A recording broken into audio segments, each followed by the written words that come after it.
U.S. President Donald Trump said Friday he's delaying a new policy allowing the body parts of African elephants shot for sport to be imported until he can review all conservation facts. The U.S. Fish and Wildlife Service said Thursday that it will allow the importation of body parts from African elephants shot for sport. The agency said encouraging wealthy big game hunters to kill the threatened species would help raise money for conservation programs. Animal rights advocates and environmental groups criticized the decision.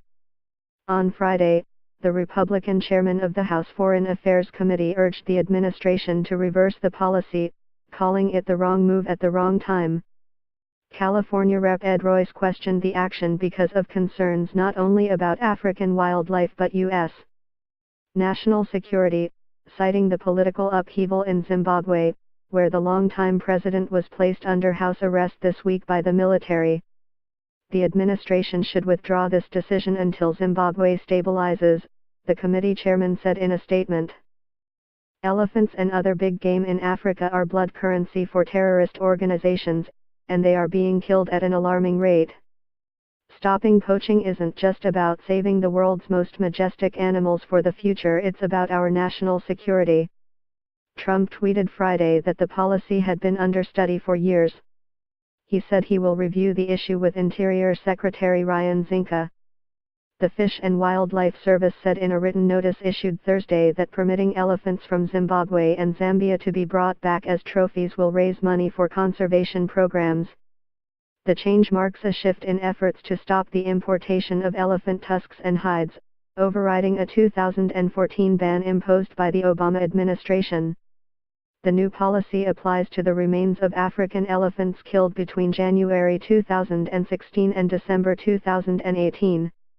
Legal, well-regulated sport hunting as part of a sound management program can benefit certain species by providing incentives to local communities to conserve those species and by putting much-needed revenue back into conservation, the agency said in a statement. Royce said that when carefully regulated, conservation hunts could help the wildlife population, but that said, this is the wrong move at the wrong time. He described the perilous situation in Zimbabwe, where the U.S. Embassy has advised Americans to limit their travel outdoors.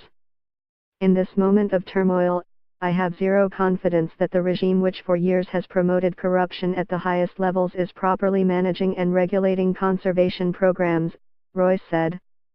Furthermore, I am not convinced that elephant populations in the area warrant overconcentration measures. The world's largest land mammal, the African elephant, has been classified as threatened under the U.S. Endangered Species Act since 1979. Illicit demand for elephant ivory has led to devastating losses from illegal poaching, as the natural habitat available for the animals to roam has also dwindled by more than half. As a result, the number of African elephants has shrunk from about 5 million a century ago to about 400,000 remaining.